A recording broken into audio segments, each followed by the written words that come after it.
All in one ഡ്രീമിൻ്റെ പുതിയ വീഡിയോയിലേക്ക് സ്വാഗതം. ഇന്ന് നമ്മൾ ഉള്ളിവട തയ്യാറാക്കാൻ പോവുകയാണ്. അതിനായിട്ട് നമ്മൾ പച്ചമുളക്, ഇഞ്ചി, കറിവേപ്പില, മല്ലിയില, സവാള എന്നിവ ചെറുതായി കട്ട് ചെയ്ത് വെച്ചിട്ടുണ്ട്. പിന്നെ ഒരു പാത്രത്തിലേക്ക് കുറച്ച് കടലമാവും, അതിൻ്റെ പാതിയിൽ പാതി മൈദമാവും, ഉപ്പും കാശ്മീരി ചില്ലിയും കൂടെ ചേർത്ത് നമ്മൾ അരിഞ്ഞു വെച്ച എല്ലാം കൂടെ ഇട്ടൊന്ന് നന്നായിട്ട് കുഴച്ചെടുക്കണം.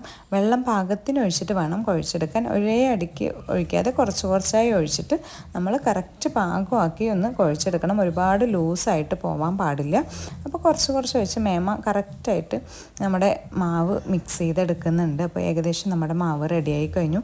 ഏകദേശം ഒരു 2 മണിക്കൂർ റെസ്റ്റ് ചെയ്യാൻ വെക്കുന്നുണ്ട്. അതിന് ശേഷമാണ് നമ്മൾ ഭക്ഷണം കഴിച്ച ഉടനെ കുഴച്ച് കഴിഞ്ഞാൽ നമുക്ക് ചായ സമയത്തിന് കറക്റ്റായിരിക്കും. അപ്പോൾ നമ്മുടെ ഉള്ളിവട റെഡി ആയിട്ടുണ്ട്. ഇനി അടുത്ത പരിപാടി ചൂടോടെ ഉള്ളിവടയും ചായയും കൂടെ കുടിക്കലാണ്. അപ്പോൾ ഞങ്ങളുടെ ഇന്നത്തെ ചെറിയ വീഡിയോ എല്ലാവർക്കും ഇഷ്ടമാണെന്ന് വിചാരിക്കണം. ഇഷ്ടമായാൽ സപ്പോർട്ട് ചെയ്യാൻ മറക്കരുത്. Thank you for watching.